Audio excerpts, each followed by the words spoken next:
Hujan deras yang mengguyur kawasan Kota Batu Minggu malam membuat sebuah tebing setinggi 20 meter di kawasan Payung Songgoriti longsor. Akibatnya akses jalan provinsi tertutup total 2 jam selama proses evakuasi material longsor berlangsung. Sebuah tebing setinggi 20 meter di kawasan Payung Songgoriti, Kota Batu, Senin dini hari longsor dan menutup akses jalan provinsi Malang Kediri. Peristiwa ini bermula pada hari Minggu malam kawasan Kota Batu dan sekitarnya diguyur hujan selama 4 jam. Akibatnya tebing setinggi 2 meter di kawasan Payung Songgoriti tidak mampu menahan debit air hujan sehingga longsor menutup akses jalan provinsi Malang Kediri. Agar akses jalan provinsi Malang Kediri kembali bisa dilalui, tim gabungan dari TNI, Polri, BPBD bersama petugas pemadam kebakaran dan relawan dari Kota Batu melakukan pembersihan material longsor di lokasi kejadian dengan menggunakan alat berat. Sementara selama proses evakuasi dan pembersihan longsor, akses jalur Provinsi Malang Kediri ditutup total selama 2 jam dan terjadi kemacetan hingga 2 km. Kejadian tanah longsor ini terjadi sekitar pukul 2.30 dini hari tadi, yang menutup sebagian jalan, kemudian juga masih terjadi longsor susulan mulai dini hari tadi sampai pagi tadi sekitar jam 6. Tadi malam sementara karena belum bisa dilakukan penanganan darurat, kita tutup sementara jalan. Setelah itu mulai jam 6 tadi kita lakukan pembersihan material dengan di-backup oleh rekan-rekan dari Dinas PUPR, kemudian dari Dinas Perhubungan, TNI, Polri, kemudian BPBD juga lakukan penanganan. Setelah itu untuk tahap terakhir ini pembersihan material dari tim damkar. Untuk mengurai dan menghindari terjadinya kemacetan akibat longsor ini, petugas dari Satuan Lalu Lintas bersama Dinas Perhubungan melakukan kontraflow dan melakukan sistem buka tutup. Beruntung kejadian longsor di kawasan Payung Songgoriti ini tidak memakan korban jiwa. Namun akses jalan Malang Kediri sempat tertutup total dan macet selama 2 jam. Kita lakukan kontraflow untuk tahap proses evakuasi pembersihan bekas longsor, dan sampai saat ini tidak ada antrian panjang, dan juga kita alihkan yang dari arah Pujon kita alihkan ke Lingkar Klemuk sehingga tetap buka tutup, dan sementara evakuasi sudah mau selesai dan kita pembersihan oleh PMK. Dan berapa jam kita tutup tadi? Sekitar 2 jam, mulai jam 3 pagi pelaksanaannya. Yanto Yancung melaporkan. Akibat berada di bawah tebing tanah pertanian dan belum ada lampu penerangan jalan umum dipasang, jalan penghubung Petung Sewu dan Kucur ini patut diwaspadai pengguna jalan, terutama pada musim penghujan akibat rawan longsoran tanah. Tidak hanya itu, belum adanya lampu penerangan jalan umum menghambat aktivitas pengguna jalan pada malam hari. Jalan penghubung antar wilayah di Kabupaten Malang perlu mendapatkan perhatian lebih karena fasilitas penunjang yang masih kurang. Belum lagi banyak jalan berada di kawasan rawan longsoran tanah dan belum dipasang lampu penerangan jalan umum, sehingga mengganggu kelancaran masyarakat ketika beraktivitas pada malam hari. Salah satunya jalan penghubung Petung Sewu menuju Kucur Dawu, Kabupaten Malang. Kondisi jalan yang tidak lebar ini berada di bawah lahan pertanian yang pada musim penghujan terjadi longsoran dari lahan pertanian maupun rumpun bambu di beberapa lokasi. Tidak hanya itu, pada penghujan tanah di atas tebing sering longsor dan material tanah ke badan jalan sehingga jalan menjadi licin akibat berlumpur. Belum adanya lampu penerangan jalan umum dipasang harus diwaspadai pengguna. Dengan kondisi jalan banyak tikungan bisa membahayakan pengendara yang melintas pada malam hari. Menurut salah seorang warga menjelaskan, karena jalan penghubung ini ramai dilintasi, fasilitas keamanan jalan harus lebih diperhatikan, termasuk badan jalan dan lampu penerangan jalan umum. Di lokasi lainnya di kawasan Gading Kulon juga terlihat cukup banyak runtuhan tanah di atas badan jalan yang memakan lebar lahan pertanian milik warga. Longsoran tanah ke badan jalan sehingga jalan menjadi licin dan harus diwaspadai pengendara yang melintas. Sementara itu di jalan perbatasan Kabupaten Malang dan Batu, tepatnya di Dusun Pracet dan Gangsiran, terjadi longsoran tanah tebing, sehingga jalan ditutup sementara menunggu proses pembersihan berlangsung. Iya, di sebelah jurang. Kapan itu Pak kejadiannya? Oh, lupa. Kira-kira ya 2 hari, 3 hari? 3 hari. 3 harian Pak. Ya. Di situ kan sudah berapa kali perasaan longsoran Pak ya? Saya Pernah lihat itu 3 kali. 3 kali Pak ya. Ini arusnya ramai Pak yang melintas Pak? Rame. Berarti ini menghubungkan ini Pak ya? Apa? Menghubungkan mana itu? Kucur. Kucur sama Petung Sewu. Petung Sewu Pak ya? Ya. Mobil roda 4 juga banyak yang melintas Pak Banyak ya? ya. Tapi lampunya masih belum ada ya, lampu penerangan jalan umum. Lampu. Yang- PJU ini PJU. Lampu penerang jalan umum Iya. Ini jalur ini belum. belum ada Pak ya. Tapi aktivitas tetap aja ada Pak ya malam-malam Pak ya. Oh ya. Pak. Iwan Dikmawan melaporkan. Pemberlakuan pembatasan kegiatan masyarakat atau PPKM di Kota Malang berdampak pada sejumlah tempat usaha di Kota Malang. Salah satunya yakni perhotelan. Dari pemberlakuan PPKM ini, okupansi hotel di Kota Malang merosot drastis, tersisa hanya 10%. Seperti di salah satu hotel di Jalan Basuki Rahmat, Kota Malang, pada saat pemberlakuan PPKM selama 2 pekan ini, keterisian kamar hotel merosot drastis. Dari 115 kamar, hanya 10% atau 15 kamar yang terisi. Itu pun hotel harus membanting harga hingga 50% untuk menarik minat tamu menginap. Padahal saat new normal, okupansi hotel sempat membaik di angka 30 hingga 40%. Mendadaknya sosialisasi terkait PPKM ditengarai menjadi salah satu penyebab sepinya masyarakat untuk menginap di hotel, sehingga saat ini okupansi hotel turun hingga 90%. Usaha perhotelan berharap besar pandemi bisa segera usai agar tingkat hunian kembali normal. Selain banyaknya pekerja hotel yang harus dirumahkan karena hotel sepi, operasional hotel yang tinggi juga berdampak besar pada pendapatan hotel. Tentunya sangat berimbas kepada tingkat hunian kamar. Kalau secara data kemarin selama pandemi itu kita bisa 40%, tapi sekarang ini kondisinya hanya 10%. Jadi memang sangat berdampak kepada tingkat hunian kamar hotel kami. Jumlah keseluruhan kamar 155. Jadi kalau dengan 10% hanya 15 kamar setiap harinya rata-rata terisi. Iya. Trennya karena tamu sangat last minute ya, jadi pesan itu pada saat-saat akhir, jadi mepet-mepet waktu baru pesan kamar, sehingga dengan okupansi 10% itu bukan karena akibat pembatalan, tapi memang tidak ada pesanan kamar yang masuk. Pada saat PSBB awal, okupansi kita bisa 20-25%, jadi masih bagus dibandingkan kondisi sekarang. Sekarang hanya 10%. Sepertinya karena terlalu mepet waktu, jadi tidak ada perencanaan dari awal mau seperti apa. Jadi dadakan-dadakan seperti ini yang market juga akhirnya bingung, tidak ada kepastian. Yang beredar kan awal-awalnya PSBB, jadi orang khawatir untuk melakukan perjalanan. Padahal ke belakang-belakangnya dikoreksi itu PPKM ya, pembatasan kegiatan masyarakat. Jadi tidak sama dengan PSBB.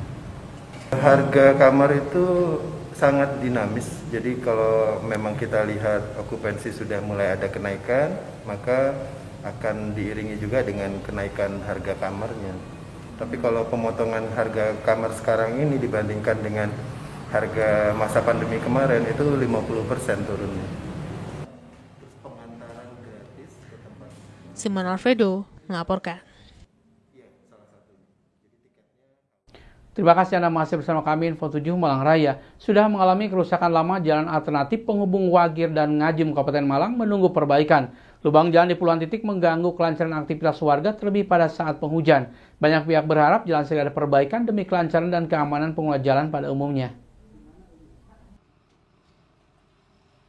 Akses jalan sangat dibutuhkan masyarakat untuk memperlancar berbagai aktivitas. Namun sayang masih cukup banyaknya jalan yang sudah mengalami kerusakan lama namun masih belum ada perbaikan. Kondisi ini banyak dikeluhkan masyarakat dan pengguna jalan karena waktu tempuh semakin lama dan jalan bisa membahayakan pengguna terlebih pada malam hari.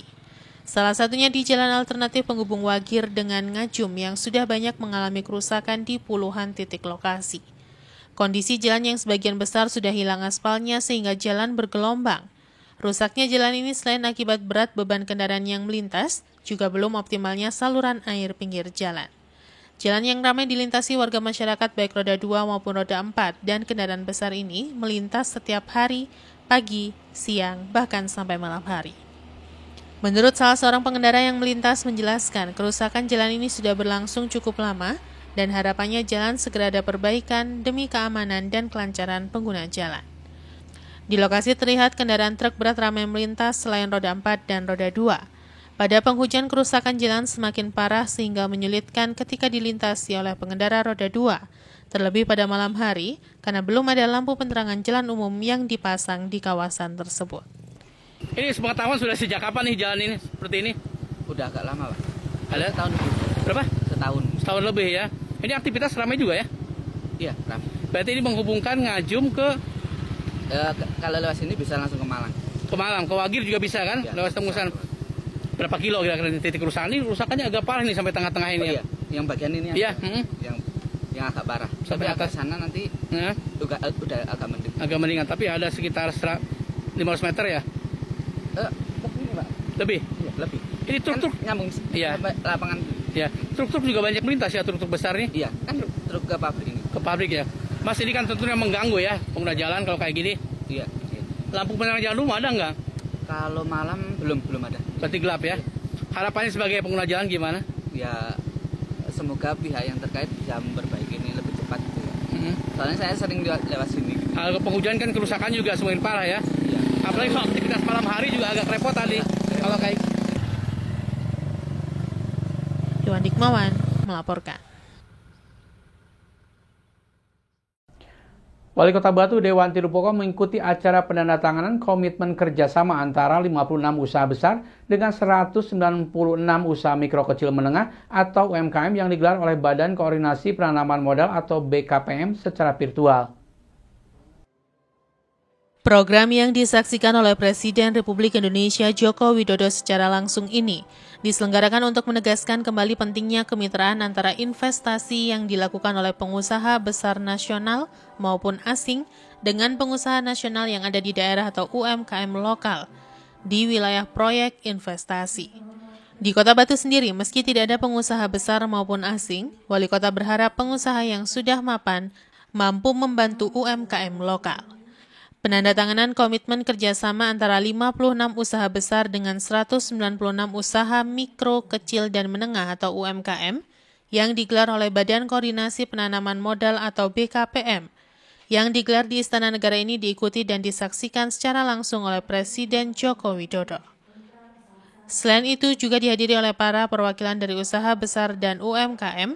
Kegiatan ini juga akan diikuti secara daring oleh Gubernur dan Bupati Wali Kota, serta Kepala Dinas Penanaman Modal dan Pelayanan Terpadu Satu Pintu atau DPM PTSP Provinsi dan Kabupaten Kota se-Indonesia. Di Kota Wisata Batu, Wali Kota Batu Dewanti Rumpoko didampingi Kepala Dinas Penanaman Modal dan Pelayanan Terpadu Satu Pintu atau DPM PTSP Muji Leksono dari ruang Comment Center Smart City Diskominfo Kota Batu. Kepala BKPM Bahlil Lahadalia dalam sambutannya mengatakan, program kemitraan usaha besar dengan UMKM kemitraan ini mengkolaborasikan 56 usaha besar yang terdiri atas 29 penanaman modal asing atau PMA dan 27 penanaman modal dalam negeri atau PMDN. Dengan 196 UMKM yang tersebar di seluruh wilayah Indonesia. Menurut Bahlil, sesuai dengan arahan Presiden Republik Indonesia Joko Widodo, agar setiap investasi yang masuk wajib dikawinkan dengan pengusaha nasional atau UMKM lokal. Masuknya investasi ke Indonesia diharapkan dapat memberikan dampak positif bagi perekonomian nasional, khususnya dalam kondisi pandemi COVID-19 seperti saat ini. Bahlil menuturkan kemitraan akan memberikan dampak ganda kepada masyarakat lokal dengan hadirnya investasi di daerahnya. Bagi UMKM itu sendiri, manfaat yang dirasakan akan memacu kualitas produk serta membuka peluang UMKM untuk naik kelas. Tujuan program kemitraan tersebut agar datangnya investasi dapat memberikan dampak signifikan terhadap percepatan pemulihan ekonomi Indonesia pasca pandemi. Sekaligus dapat mendorong investasi yang berkualitas dan inklusif atau trickle-down effect, pemerataan ekonomi dan sumber daya secara nasional. Tadi saya menyaksikan penandatanganan oleh pengusaha besar dan pengusaha kecil UMKM yang ini merupakan sebuah langkah atau terobosan yang luar biasa. Sehingga mudah-mudahan walaupun di Kota Batu tidak ada PMA atau pengusaha yang sangat besar, tetapi insya Allah tadi saya sudah bicara dengan Pak Muji selaku Kepala Dinas Perizinan untuk bisa mengkonsep ini agar supaya di Batu apapun pengusaha yang cukup mapan, yang settle, bisa membagikan paling tidak ilmunya, mendampingi UMKM, agar supaya UMKM di Kota Batu ini bertambah maju. Yanto Yancung melaporkan. Terima kasih Anda masih bersama kami Info 7 Malang Raya. Hobi merawat tanaman dan memelihara ikan hias cukup banyak bermunculan di masa pandemi COVID-19. Jika beberapa waktu yang lalu ikan cupang kembali naik daun, kini Anda idola baru bagi para penghobi ikan hias, yakni ikan cana atau ikan gabus hias. Ikan cana merupakan jenis ikan predator yang belakangan banyak diburu peminatnya. Biasanya mengenal ikan gabus sebagai ikan yang sering dikonsumsi. Namun ikan gabus hias atau ikan cana ini berbeda dengan ikan gabus pada umumnya. Ikan cana dijadikan penghias akuarium. Tidak seperti ikan gabus yang sering ditemui di sungai, ikan gabus hias atau ikan cana ini memiliki warna serta corak yang unik dan dikenal ganas daripada ikan gabus biasanya. Hal inilah yang menarik perhatian para penghobi ikan. Meski dikenal agresif bahkan cenderung galak, namun ikan ini cukup populer di kalangan para penghobi ikan predator. Heru Lasmono, penghobi sekaligus peternak ikan gabus hias di Kota Malang mengatakan, berawal dari hobinya memelihara ikan gabus, kini Heru sukses membudidayakan ikan gabus hias. Ikan gabus hias ini sendiri berasal dari beberapa negara seperti Thailand dan Myanmar. Heru mengakui ikan gabus hias sebenarnya sudah lama dikenal di kalangan penghobi. Namun semenjak pandemi COVID-19, ikan gabus hias ini seolah menjadi idola baru. Peningkatan penjualan hingga 100% ia rasakan, karena saat ini banyak penghobi baru ikan predator. Sementara untuk harga ikan predator hias ini cukup bervariasi tergantung jenis, mulai dari puluhan ribu rupiah untuk ukuran kecil atau anakan hingga jutaan rupiah. Sekedar hobi ya, kita beli satu, dibesarkan, terus kok ada temen tertarik, ternyata untungnya lumayan sih, jadi ya akhirnya kita beli banyak, besarkan, bagian buat tujuan. Kalau ini breeding atau mas, beli dijual atau ada juga breedingnya? Ada beberapa jenis yang bisa di breeding mas, ada sebagian yang nggak bisa di breeding. Contohnya Asiatica, Pulcra itu bisa di breeding, yang sekarang sudah bisa di breeding di sini. Kalau untuk jenis lainnya kayak Oranti masih belum. Kalau untuk prospek ke depannya sih lumayan, tapi berhubung corona ini penjualan semakin nanjak. Mas, kenapa memilih ikan cana yang kurang familiar? Cana, ya awalnya sih emang waktu pelihara cana banyak yang underestimate sama ikan gabus sekali kok dipelihara. Tapi mungkin belum tahu jenis-jenisnya ya.